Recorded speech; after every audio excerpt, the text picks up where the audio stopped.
Hello everyone, this is me Ashish Verma. Welcoming to all of you on my YouTube channel Ashish engineering. तो आज की video में हम basically बात करने वाले हैं, बहुत सारे कैंडिडेट्स हैं जो एल&टी में काम कर रहे हैं।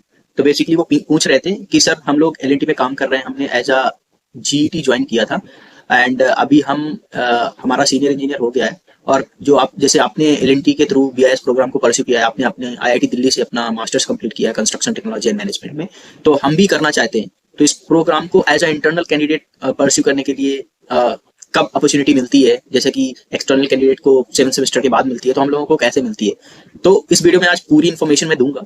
तो प्लीज इस वीडियो को शुरू से अंत तक देखिएगा, तो जो भी आपके डाउट्स हैं वो क्लियर हो जाएंगे। ठीक है, तो हम स्टेप बाय स्टेप बात करेंगे। तो फर्स्ट, जब भी आप अपना बीटेक कंप्लीट कर लेते हो तो आप एज अ जीईटी एल&टी में एनरोल करते हो, एज अ जीईटी ज्वाइन करते हो। तो आफ्टर 1 ईयर्स ऑफ ट्रेनिंग क्या होता है कि आप सीनियर इंजीनियर की पोस्ट पे आपको बेसिकली सीनियर इंजीनियर की पोस्ट पे एल&टी एब्जॉर्ब कर लेती है। उसके बाद क्या होता है कि आपका कुछ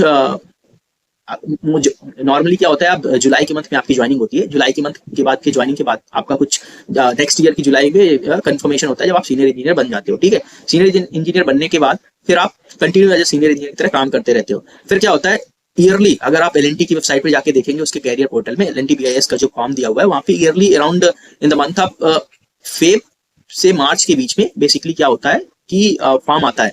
ठीक है, जिसको फिल करना होता है। तो जो एक्सटर्नल कैंडिडेट होते हैं, जो फ्रेशर्स होते हैं, वो क्या करते हैं, सीधे पोर्टल पे जाके अपना फॉर्म फिलअप कर लेते हैं। बट जो इंटरनल होते हैं उनको क्या होता है, जो एल&टी का एचआर होता है, एल&टी का एचआर होता है, वो क्या करता है कि जितने भी जीईटीज होते हैं उनको एक पर्सनली मेल आता है, जो आपकी पर्सनल मेल आईडी होती है उसमें एक मेल आता है।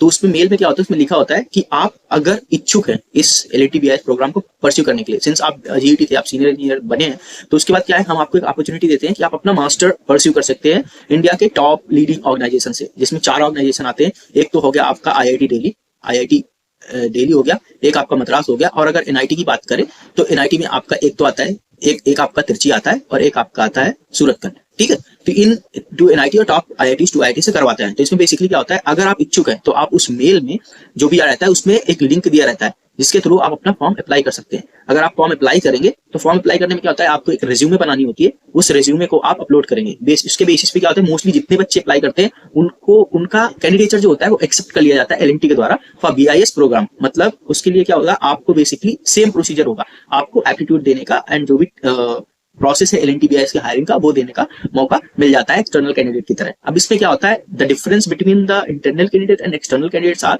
जो इंटरनल कैंडिडेट होते हैं उनको बेसिकली क्या होता है, जो बेसिकली बीआईएस का एग्जाम है, तो इसमें क्या होता है, इस एग्जाम के पैटर्न में क्या होता है कि 90 क्वेश्चन जो होते हैं, जो 90 क्वेश्चन होते हैं वो नॉन टेक्निकल होते हैं, और जो 90 क्वेश्चन होते हैं वो टेक्निकल होते हैं। तो बेसिकली जो इंटरनल कैंडिडेट्स होते हैं इनको केवल नॉन टेक्निकल क्वेश्चंस पे फोकस करना रहता है, इनको टेक्निकल नहीं देना होता है, क्योंकि ऑलरेडी जो उनका सिलेक्शन हुआ है वो ऑलरेडी जब उनका जीईटी सिलेक्शन होता है ऑलरेडी वो टेक्निकल पार्ट लिख चुके होते हैं, तो उनको सिर्फ नॉन टेक्निकल पार्ट में फोकस करना होता है। ठीक है, एंड जो एक्सटर्नल होते हैं वो दोनों पोर्शन को हल करते हैं।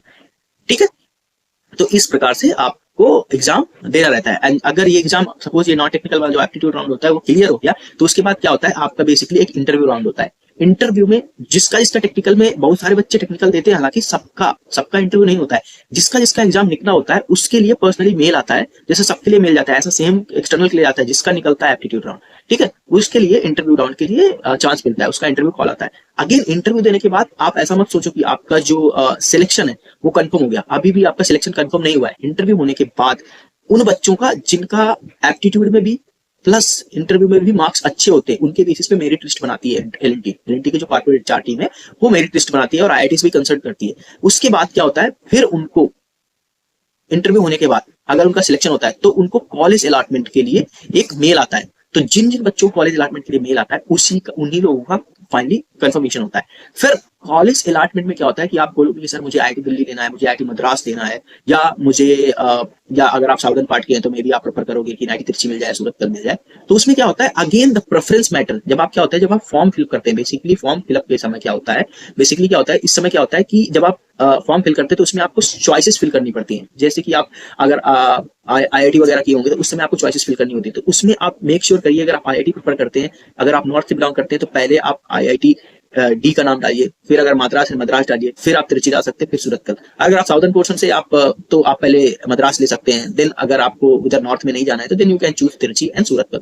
सो this is the process for the internal candidate. And now अगर आप बात करना चाह रहे हैं कि भाई सर हमें ये बताइए कि मतलब अब हम तैयारी कैसे करें। तो अब अगर मैं तैयारी की बात करूं तो तैयारी का कुछ नहीं रहता है। अगर जो एक्सटर्नल कैंडिडेट्स हैं उनके लिए ऑलरेडी वीडियो पड़ी हुई है, वो कहाँ से तैयारी करेंगे वो अपना देख सकते हैं। लेकिन अगर मैं इंटरनल कैंडिडेट की बात करूं कि इतना भाई काम के दौरान इतना टाइम नहीं मिल पाता है, तो आप तैयारी कैसे कर सकते हैं। उसके लिए सिंपल है, कुछ नहीं करना है। जो भी एग्जाम का पैटर्न होता है, जो एग्जाम का जो बेसिकली पैटर्न होता है, इट्स समव्हाट सिमिलर टू, जैसे आप अगर जो एसएससी जेई होता है, एसएससी जेई के जो एप्टीट्यूड होता है, एक रीजनिंग पोर्शन होता है।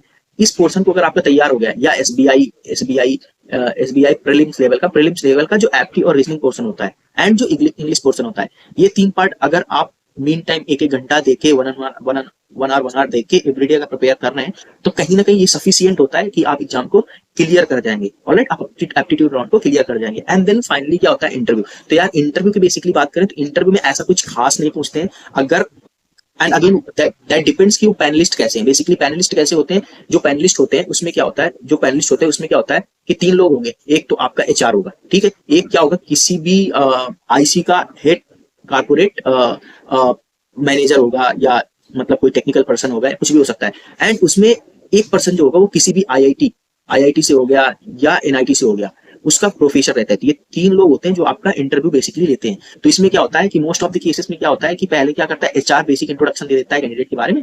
एंड देन क्या होता है, एलएनटी का जो टॉप मैनेजमेंट होता है, they will ask some experience with question. And after that उसके बाद क्या होता है, जो बेसिकली आईआईटी एनआईटी के प्रोफेसर होते हैं वो टेक्निकल क्वेश्चन पूछते हैं। बट मोस्टली क्या होता है कि अगर मोस्ट ऑफ द केसेस में यही होता है कि पहले एचआर फिर एलएनटी का पर्सन पूछेगा, बाद में आईआईटी का। बट इन केस कभी कभी क्या होता है कि अगर आईआईटी एनआईटी का प्रोफेशनल पहले स्टार्ट किया क्वेश्चनिंग करना, तो उस केस में डिफिकल्टी हो जाती है। They may dive into the technical part. तो ऐसा नहीं है कि they will go in depth to the technical part, they will ask only the basic foundational questions. So basic foundational question अगर आपके तैयार हैं, तो मोस्ट ऑफ द केसेस में क्या होता है कि आपका इंटरव्यू निकल जाता है। तो उसमें भी क्या होता है कि जो सिलेक्शन चांसेस रहते हैं इंटरव्यू में, 1/5 का पकड़ लीजिए, अराउंड 5% में 1% का इंटरव्यू क्लियर होता है। ऑलराइट, सो दैट डिफिकल्ट नहीं होता है if you are prepared well and थोड़ा वो टेक्निकल का पता है, और अपनी आपकी जो आपका working day to day working रहता है एलएनटी में वो पता है, तो मोस्ट ऑफ द चांसेस रहते हैं कि आपका जो इंटरव्यू क्लियर हो जाएगा। ऑलराइट, सो आई होप कि जो भी आपके डाउट्स थे वो क्लियर हो गए होंगे इस वीडियो में। एंड फिर भी अगर आपके मन में कोई डाउट रह जाते हैं, कि बहुत सारे कैंडिडेट पूछ रहे थे कि बीआईएस प्रोग्राम इंटरनल कैंडिडेट कैसे करते हैं, फिर भी अगर कोई डाउट है तो आप वीडियो कमेंट सेक्शन में कमेंट करिए, मैं आपके डाउट्स को क्लियर कर दूंगा। So all the very best for your exams. अगर आप इस टाइम लिख रहे हैं, अगर आप अभी एल&टी ज्वाइन कर रहे हैं एज जीईटी, एंड आपको इन कमिंग ईयर्स में लिखना है, तो इस वीडियो पर प्रेफर करिए। एंड देन यही प्रोसेस रहता है, आपको कोई सारे डाउट्स नहीं रहेंगे। सो टिल देन बाय यार, all the very best. And if you are new in this channel, please do subscribe this channel and share to your colleagues.